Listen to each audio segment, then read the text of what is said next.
Good morning everyone, Jackie Broman here for Monday mornings Join Jackie.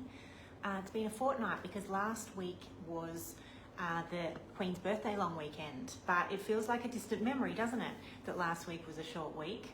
So back into it, and we had an icy frost this morning. Now what I wanted to talk about today was what you need to tell a conveyancer if you're selling your property. So the process of buying or selling property is called conveyancing. So the person who is doing that process for you is usually a conveyancer. We have Melita Hill at TBA Law, who is our licensed conveyancer, but solicitors can also do conveyancing. So a lot of people throw around the word Section 32. Well, the whole purpose of when you're selling a property is to make sure that material facts are disclosed to a purchaser so they actually know a little bit about the property before they put in an offer. And it's Section 32 of the Sale of Land Act that actually describes what a vendor has to put in their vendor's statement. So it's a vendor's statement that is prepared under Section 32, which gives the disclosures to a purchaser.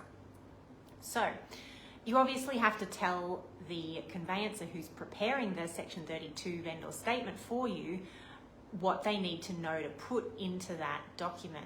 Now, we do a whole lot of searches around planning information, around council and water information, and all those sorts of things, but there's a lot of things that we can't search for, and so a vendor, the person selling the property, has to tell their conveyancer these things. So that includes, you know, what the basic stuff about the property itself, what's connected.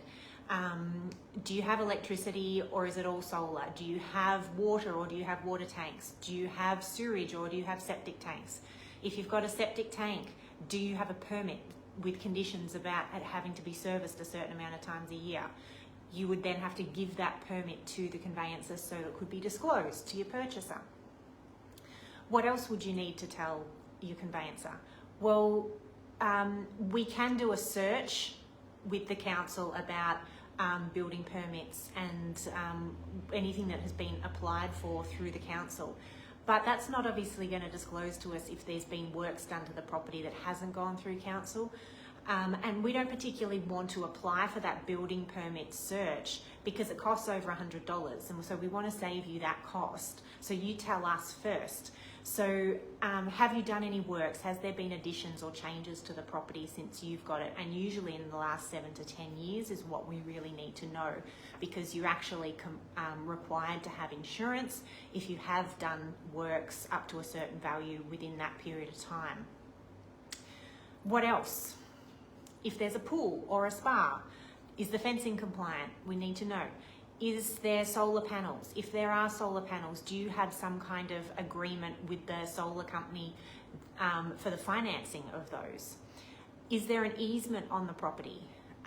Quite often, most of the easements are registered, so we would see that on the plan that we do the search for. But sometimes there is an unregistered easement, like the side of the property is a thoroughfare for kids walking to and from school, or the neighbour over the back has a fence through the gate through the back fence, so that if they really want to access the back of the property, they can come up our driveway and get through the back. Things like that, which aren't necessarily registered on title. It's potentially an unregistered easement. Tenancy. So if it's not the place you're living in, we need to have a copy of the lease if you've got it leased. If you've got a granny flat arrangement with someone else in the back of the property, we need to know that sort of thing. Some basics about, you know, if it's contaminated land or if there's hazards that aren't immediately obvious to the naked eye. For someone inspecting the property, you need to let us know about those. If it's suspected that boundary fences aren't accurate, it's also better to disclose that than not. And then finally, and more recently, there's been a requirement to disclose material facts in a broader sense that actually haven't really been defined. So things like if the property's been used to produce drugs, or if there has been a murder or a death in the house. So these are things that could affect a purchaser wanting to buy it or not. Other things like if you know that there is a band that practices in the hall across the road a certain amount of nights a week, or again, if you are aware that you're that close to the school or an airport that you know the bells ring at this time of day, or if the wind's going this direction, you're under the flight path, all those sorts of things. So it's quite important to make sure you disclose this information to a purchaser. So why? Why is that important? Because if the purchaser then doing their own due diligence finds something out about the property that you haven't disclosed, potentially any contract that they've signed is void. They can get out of it. So that's why it's important that you make proper disclosures when you're selling a property. So look, I hope that's helpful. Every Monday I'm going to come to you here live. I will save this video on the page. There's over 100 videos saved there, so if you want to flick back through to see what might be relevant. If anything is relevant for someone else you know, please don't hesitate to tag them in the comments, or you can share it via direct message to them if it's private.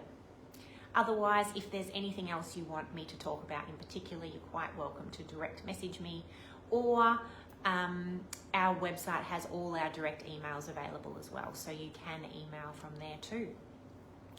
So yes, property market is booming. If you're selling, these are the things that you need to have a bit of preparation about before instructing to get that vendor statement done. I will see you again next week. Have a great week.